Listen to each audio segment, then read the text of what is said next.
Good morning, and thank you for joining us.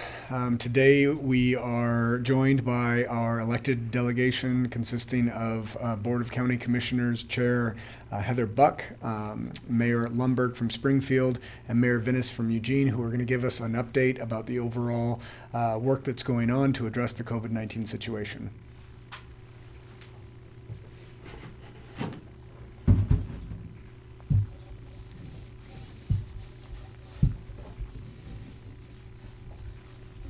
Commissioner Buck.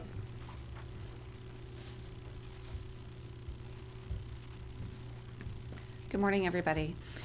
We continue to focus our efforts on creating and supporting systems that can help keep Lane County residents safe and healthy. Earlier this week, the Board of County Commissioners voted unanimously to approve purchase of a building to serve as an isolation center for our COVID-19 response and to provide capacity for hospital surge. The building, located at 100 River Avenue in Eugene, has been vacant for an extended period of time and used to serve previously as a Veterans Administration clinic.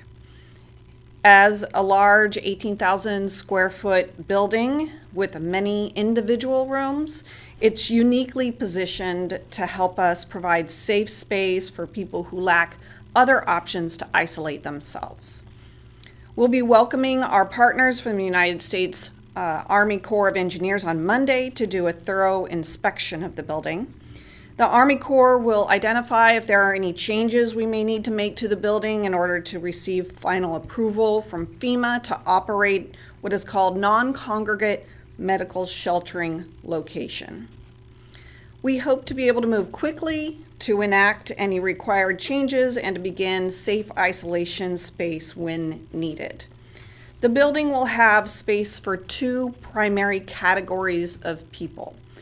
First, those who are waiting for their COVID-19 test results but do not require hospitalization and do not have the resources to isolate themselves. And two, those that have tested positive for COVID-19 but who do not require hospitalization and do not have the resources to isolate themselves.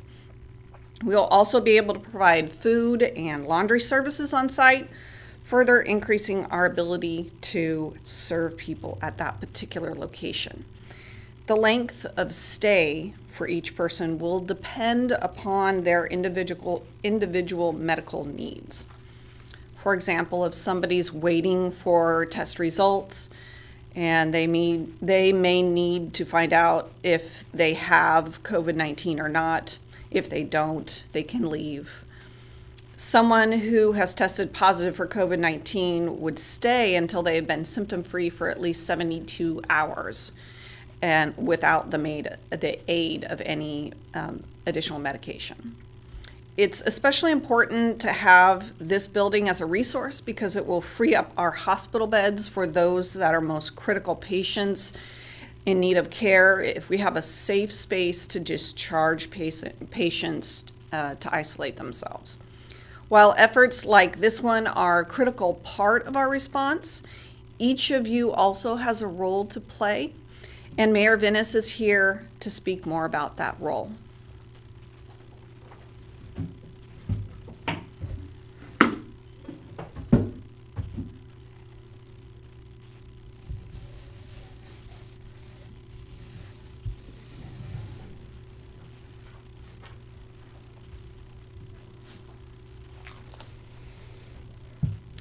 Thank you, Commissioner Buck. Thank you all. We are coming on our fourth week in a collective state of emergency. We know these have been long, hard weeks. We know there are more weeks to come. Just as we declared this emergency together, know that we're all in this together, our cities, county, and our state. Together, we are making progress. It is not easy, but it is critical progress to save lives, save our healthcare workers, and preserve healthcare resources for those who will most urgently need them. We are grateful for the efforts of every person in our community to flatten the curve. Thank you for staying home when you can. Thank you for making sacrifices in your daily lives to save lives in our community. Social distancing appears to be working. There is strong evidence from the Oregon Health Authority that the social distancing measures currently in place in Oregon are reducing transmissions. The data also supports maintaining these measures to continue limiting our potential virus-spreading interactions. Doing so helps make it safer for those who need to be out in the community. We are especially grateful to these essential workers who leave their homes each day to meet the rest of the community's basic needs. First responders, grocery store workers, mail delivery workers, food delivery drivers, and so many other valuable services that keep our community functioning.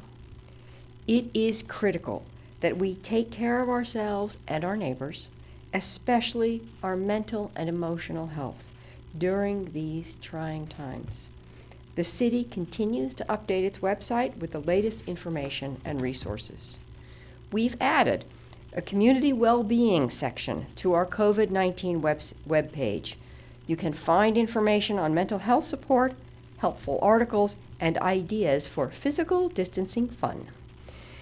Many of you have already begun to feel the economic impact of lost income and are likely feeling anxiety about upcoming bills and payments due. The city's website also has resources available for renters, landlords, property managers, and homeowners. Please visit our COVID-19 webpage to access this information.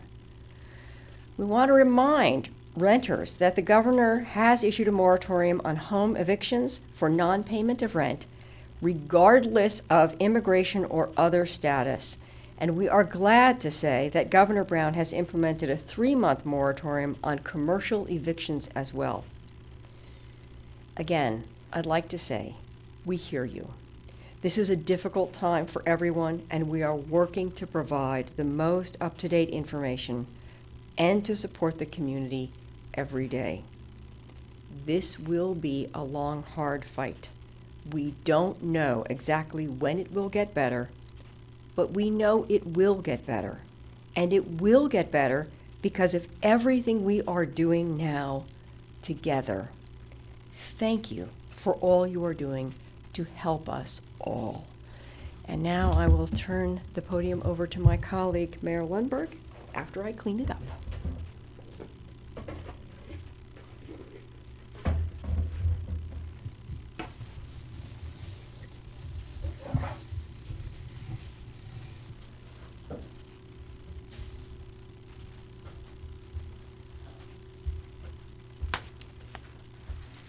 Good morning. Thank you, Mayor Venice. Thank you, Commissioner Buck. And thank you to everyone working on this situation.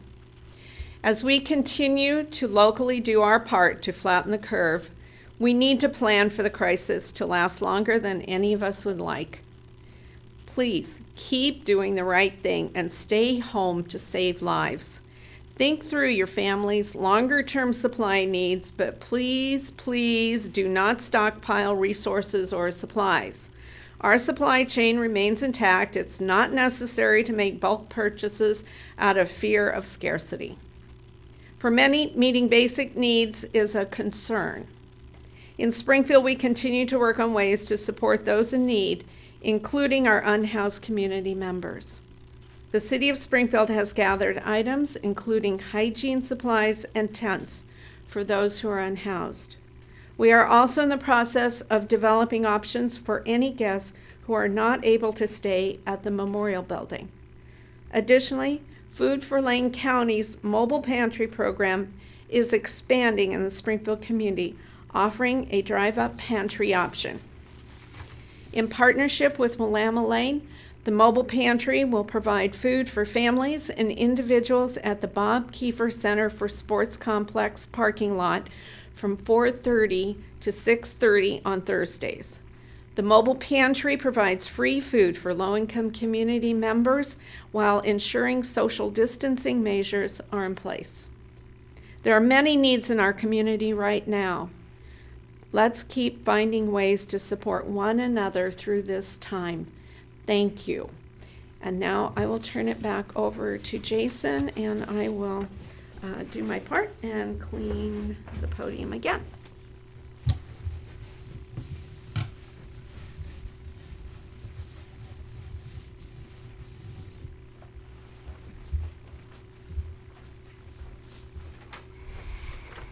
Thank you, Mayor Lundberg, and thank you to all of our elected officials. It is certainly heartening to know that our various towns and governmental entities are working together in one concerted effort to flatten the curve. And of course, our public has a big part in that by making sure you stay at home and practice social distancing.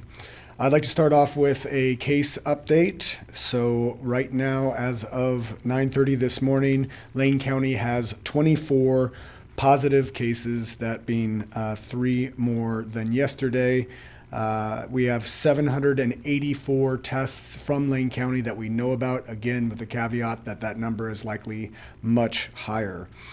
We have 4 recoveries still, 5 individuals that are still in the hospital, 14 that are sick at home, and again, unfortunately, 1 fatality. 23 of those are from the Eugene-Springfield area, and 1 is from rural Lane County. Of the new cases, we have a 16-year-old male from the Eugene-Springfield area. He is at home recovering, and this was an example of household transmission. We have an 18-year-old male from the Eugene-Springfield area, also at home recovering, and is also an example of household transmission. We have a woman in her 60s from the Eugene-Springfield area. She is at home recovering, and we believe that her case is an example of a travel-related case. We also have a male in his 70s from the Eugene-Springfield area at home recovering, and is also an example of a travel-related case. So going back to our 2 teenage males who have been announced, these are our first examples of a teenager who has contracted COVID and also tested positive. We think that's an important development. However, it is also important to acknowledge the fact that these are believed to be household transmissions, meaning that they were exposed firsthand within a household setting to a known case. So we've mentioned before that as we get cases rolling in and people are doing the right thing by staying home, that when those cases pop up in a household, we can expect at least 1 person from the household in a multiple person household to have a positive case, just due to how infectious this disease is. I'd also like to provide a little insight into a number change that you may have noticed if you're keeping up to date with the website or with our news briefings. That yesterday we announced first in the morning 20 positive cases, and then an additional case went up to 21. Then we brought that number back down in the evening to 20. So a lot of people were confused as to how we could lose a number. That was a reporting error that was done through the state system, Orpheus. That's how we get the information on the cases. It's done in a digital format. So when this person was initially tested, their address was listed as their provider's address, which was a Lane County address. However, they reside in Douglas County.